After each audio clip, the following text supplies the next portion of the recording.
Okay, welcome back. Eric Arnold here in the secondary studio, not the sports barn. And it's early morning, Monday, the 19th of April.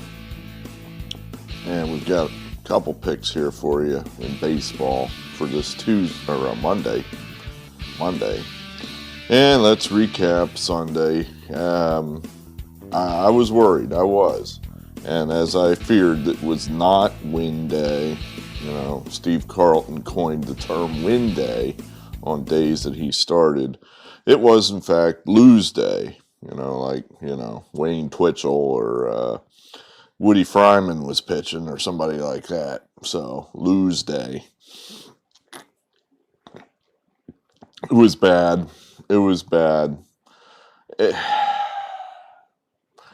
I guess the silver lining is I kind of saw it coming on certain games, and I was right about that. So, maybe I can bottle that and use it in future games where I can kind of ward off disaster.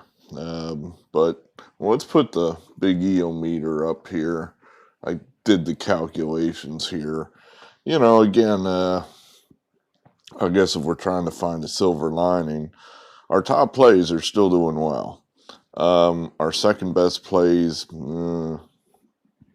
today really hurt them, frankly. Really hurt us today. So we're about break even on those. And then the one-star plays are bad. Just bad. So, I'd like to put more volume up, but on the other hand, I'd like to win too. So we'll probably have to be a little more selective today. Well, what did we do today? Well, we're dicking around here. Here it is.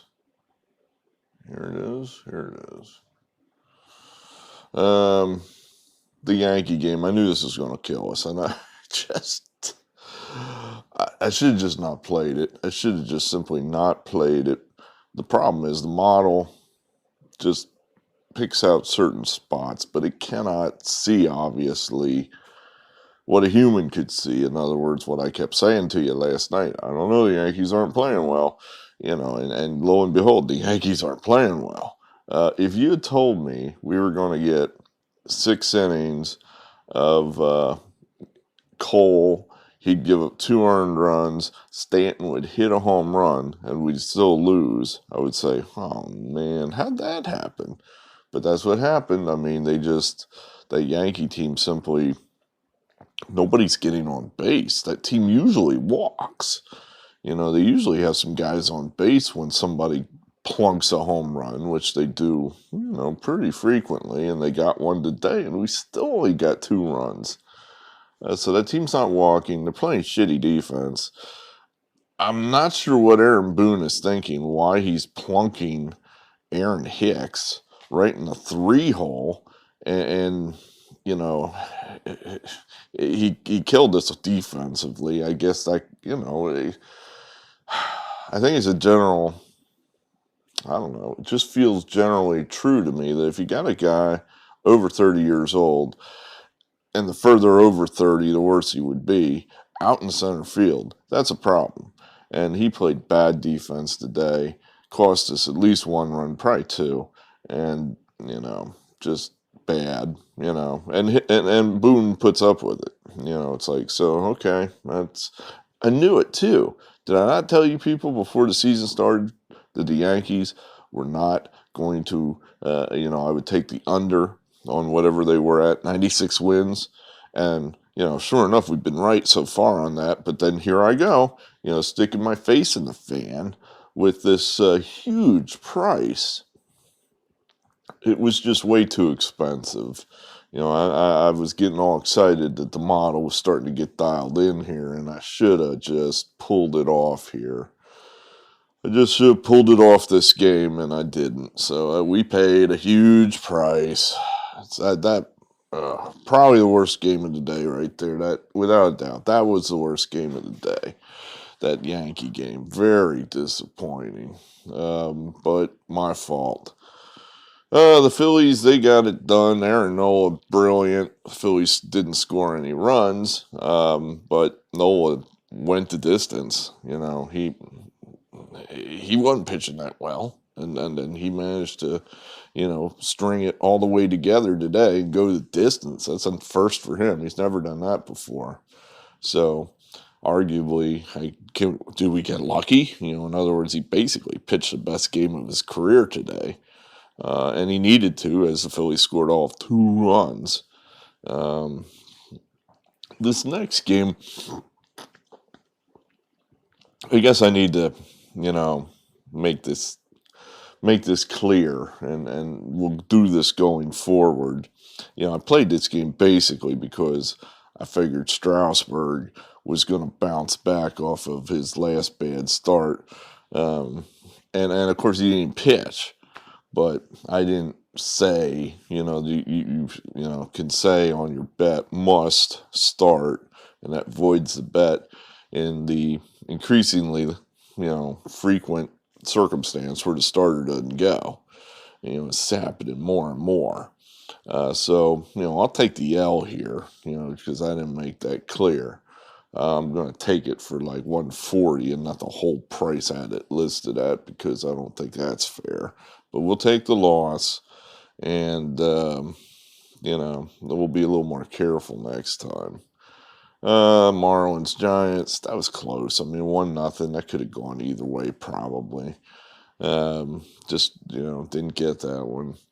I top play the Indians. That was probably my favorite game of the whole day, and we got that one. So I was happy about that.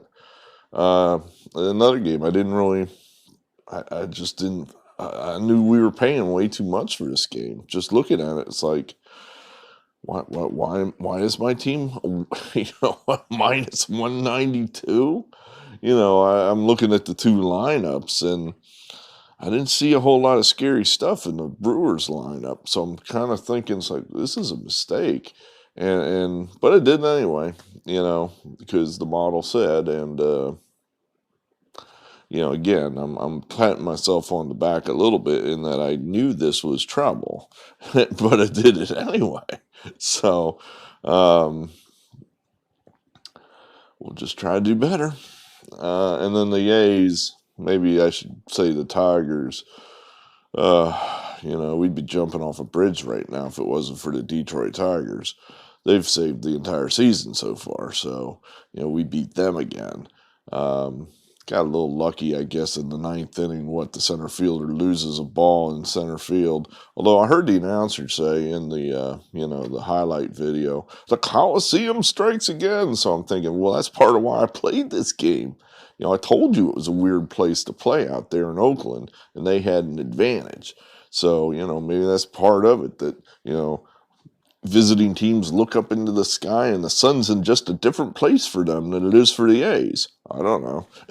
I don't know why the A's don't lose balls in the sun, but the visitors do. But whatever. So we sneak by there. So, bad day. All right, so we got two top plays for you.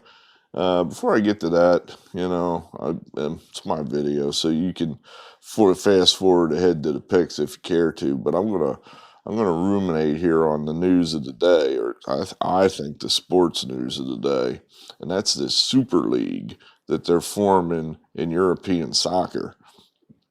And if you're not a soccer fan, that probably makes you like most Americans.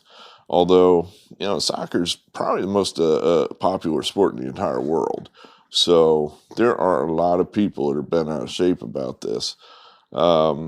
Basically, what they're doing, the European Soccer League uses a different system than the American systems. They have hundreds of teams, hundreds of soccer teams. I think you can basically start a soccer team with not a hell of a lot of capital, not a lot of money. What equipment do you need? You need goals, you need a field, maybe some uniforms, maybe some seats, some grandstands, maybe, and that's about it. You don't need a whole lot of complicated stuff, or bats and balls and ice rinks and skates. Or so there are thousands of these soccer teams all over Europe. Every little town and mid-sized city, they got a team, and they're in leagues. And all these leagues are all connected, if you will. Um, I'm going to explain this to you the way Chuck Armstrong once explained it to me. He lived in England for a while, and he was explaining to me relegation. And I'm a dumb American, so I don't understand what relegation is. Basically, think of it as the baseball system with the minor leagues, where here we got the Reading Phillies. They're in Double A. So let's say the Phillies, like they did a couple years ago, won the Double A championship. That would enable them next year to be put to Triple A. In other words, they would no longer play at the Double A level. They would be promoted to the next highest level, which would be, in baseball, Triple A. So then they'd be playing teams like Lehigh and Scranton and whoever else is in the Eastern. I'm not sure what the AAA team, Eastern AAA league is called. I forget. But anyway, they'd be in that AAA league. Now, the worst team in, say, Major League Baseball, then, let's just say it was Philadelphia Phillies, which has happened recently, they would be kicked out of MLB. In other words, the worst team or worst 2 or 3 teams get kicked out.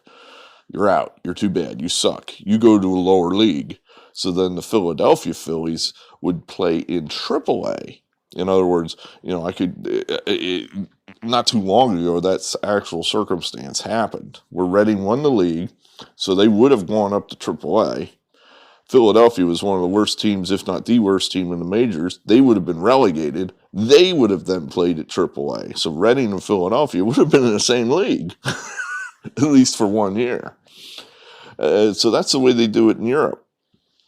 So you always have that opportunity to move up into a next league, a more bigger, more popular league with bigger TV rights, wider exposure, what have you, if you're good enough. Or if you're in one of those big leagues and you suck, you have a chance of getting kicked out and being thrown into a minor league, if you will. Well, and that's the way I think they've done it in Europe forever. As far as I can, I'm not a soccer authority, an aficionado. I'm starting to get more into it. I was starting to get into it more before the world ended, and then, the world ended, and there hadn't been a hell of a lot of soccer since then. And I'm having part of why I like it is the fans. They go so goddamn crazy for this game, it kind of sucks you in. Of course, there are no fans. So, whenever, and the way Europe's going, there may never be any more fans to watch these games. They look like they intend to just ride this pandemic for the next decade.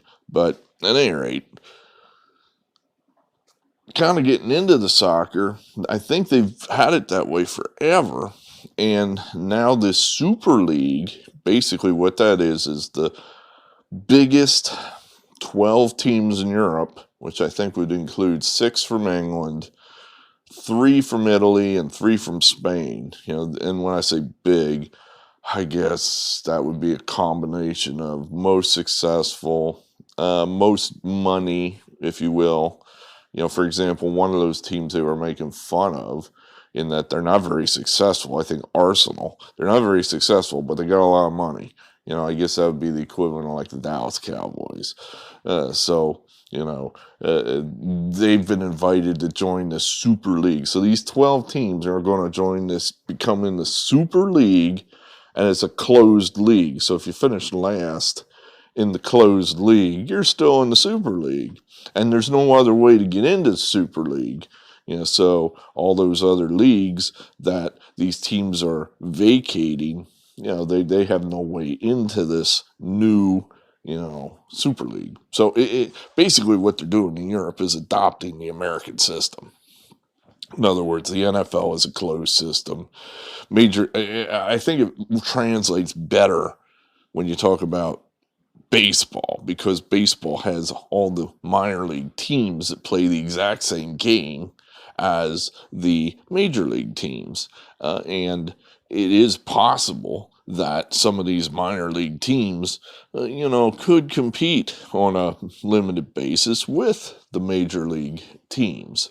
Um, but there is no ladder for a AAA team, or basically the way the European system is set up is that a team at the lowest levels, let's say, again, back to the baseball analogy, low A, a team at low or high A, they could, within, say, 5 years, make their way all the way to the major leagues. It could be done. Yeah, but in soccer, that's the system they have now. You look at some of the historical record, and you say it's like some of these teams that are in the English leagues. Some of them used to be pretty big swinging dicks, and now they're off the map. They're just in one of these minor leagues, never to be heard from again. So um, I like, I sort of like the European system. It's just different than what we use here in the States. The people are angry because of this new Super League, because it's going to wreck all the soccer in the leagues that are vacated, that are left behind. The Premier League, you lose the top 6 teams out of the English Premier League. What's the excitement then of winning the championship? A few years ago, a team came from, out of nowhere, Leicester City, to win the English Premier League. I remember they had listed the odds on that prior to the season starting at 5,000 to 1, which was the same odds that the bookie was offering that Elvis was still alive. I didn't make that up. That was true. So So Leicester City wins the title, which no one thought that was possible. Something like that would never happen again. In other words, they would never get the opportunity to play the big boys again. Um, it's, I don't think it's a good idea, frankly, for my American, viewpoint, whatever that's worth. I think what they're doing is just, they're damaging the sport. Yeah, sure.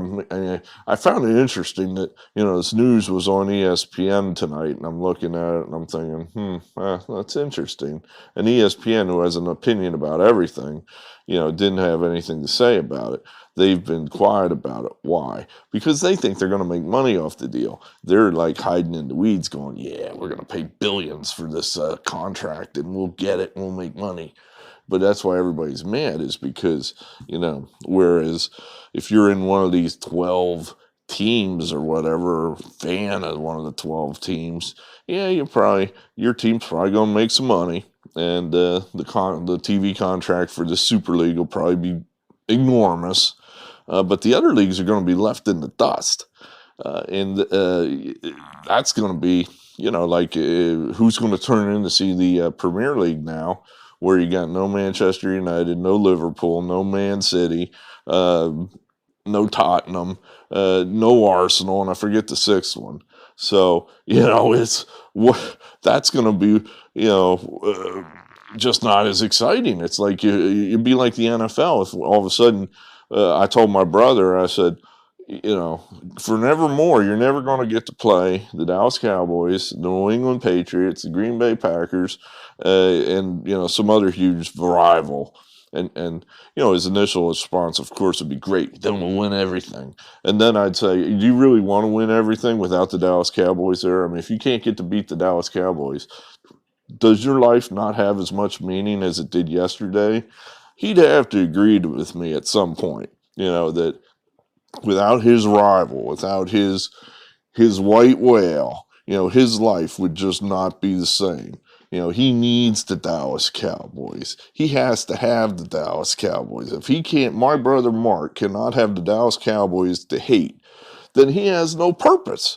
And I think it's the same way going to be in a lot of these, the Premier League, the Series A, that's the Italian league. I forget what these Spanish leagues call. Same thing for all these teams. You're taking their equivalent of the Dallas Cowboys away. Well, then what do you have? Who's your enemy then? I mean, it's going to crush those smaller leagues. And there's a guy on the internet right now. You can find it at Barstool, which, as I always say, that's a good place to go. You get good information there. Barstool Sports. The guy's name is Gary Neville, and he's a English soccer commentator. So he says a lot of things, and things I don't totally understand. I had to look up one term he kept using over and over again. Bottle merchant. He called all these rich assholes, these rich owners that are doing this, bottle merchants. I thought, I'm sure that's one of them words like wanker that has some English connotation that I don't know what it means. So I had to look it up. Apparently, a bottle merchant is some kind of person who engages in homosexual sex. The internet says usually the receiver. I don't know. That seems like an insult, and it seems like a slander against gay people because that had a negative connotation to it. But whatever. I didn't use it, he did. Bottle merchants. That's what he called these people. So, interesting. But yeah, it's just, the rich sticking it to the poor, and they're hurting their own sport. I talked to a subscriber here this evening, or not this evening, yesterday, and he reminded me another reason why we should hate Rob Manfred. This is the guy who is overseeing the elimination of a quarter. Do I have that right? Roughly a quarter of the minor league teams. Just wipe them out. Don't need them. Cost too much. They don't do anything for us. Gone. You're killing your sport, man. I mean, for a few temporary dollars that MLB will make by, eliminating some of the weaker sisters in the minor league system, you're making your sport less popular. You're making it less available to the people. What the fuck are you doing? These people are so short-sighted. I just don't understand how you could be so short-sighted. All they can do is read a balance sheet, but they have no idea how to project into the future what's going to happen. I mean, these are guys, I guess, saw a Mitch Williams video, who he is, the Wild Thing. Remember him? Well, he's out there on the internet here and there. He had an interesting to say, he said about Manfred, and he hates him like I do, that, the guy's just a labor lawyer. He doesn't know anything about baseball. His whole background is he's a labor lawyer. He's the guy that the MLB brought in during the strike back in the mid-90s, and then he just hung around, and, next thing you know, he's a fucking commissioner. So they just, dude doesn't know dick about baseball. And, it's like, it should concern you, dude, that kids don't play baseball anymore. Where are your future fans coming from? My grandkid doesn't play baseball. He doesn't come to me and say, hey, Pop, let's play catch. I think of other fans or, friends of mine that, have kids, and I'm going through the laundry list of these. They don't play baseball. I can think of one or two, By that I mean two. Two! That's it! Out of probably 10. It's, and I'm not, if I really went through the list, I'm sure that'd probably be about it, 20%. That's terrible. We all used to play baseball. Now no one does. So, I rather than try to expand, the sport, baseball, soccer, hey, let's just make it less popular. Let's shrink it. Let's make sure that the biggest entities, the biggest teams make the money. We'll just make it, a small little thing there, and all the other smaller teams, they can all go to hell. Screw them. Yeah. So, I think the Super League is a stupid idea. It's going to make the rich teams richer. It's going to wipe out the sport. Long term, it's going to make the rich teams poorer. But, then again, the guy that owns the team, in 30 years, what does he care? So very short-sighted. So that's my rant on that. So, you got a little minor league baseball talk there. Let's get to the two picks. Where are they? It's an abbreviated card here. There they are. What do you mean file not found? What the hell have I done? What have I done? It should have them memorized. There are only two of them. Yeah, there you are. Well, we're going to like the Rays here. That just think this is a good spot for them. The Royals are, they had fun with the Blue Jays this weekend. But now it's over. Now a new team's coming in, and maybe a team that's not quite as intimidated by them as the Blue Jays were. So, as if you can be intimidated by the Royals. Fact of the matter is the Rays are probably just better than the Royals. So, you're getting, it's basically a 50-50 proposition. And, we still think I don't know, again, I should have pulled off that Yankee game. I still think the Rays are the equivalent of the Yankees, if not better. It's one of the top teams in the American League. I still think they are, and definitely think they're better than the Royals. So we like this game a lot. Same thinking here with the Rangers. Well, sort of not the same thinking at all. Okay, I don't know why I said that. But the Rangers, they're not that bad. They were, of course, picked to be one of, if not the worst team in the league to start the season. Team's not that bad.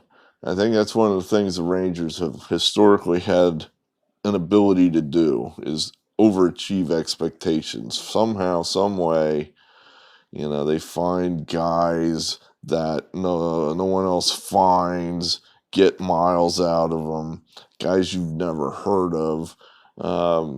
This team actually made the World Series a couple times in the not too distant past. The Angels, basically what this is you got an overachieving team versus an underachieving team. You got the super rich team in the Angels that are always expected to do something and never do.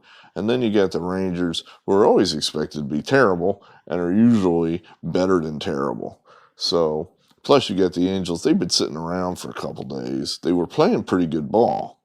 Now they've been sitting around for a few days, so I'm hoping that, they're a little rusty, they're out of their groove, and, the Rangers go in there at a big price and steal one.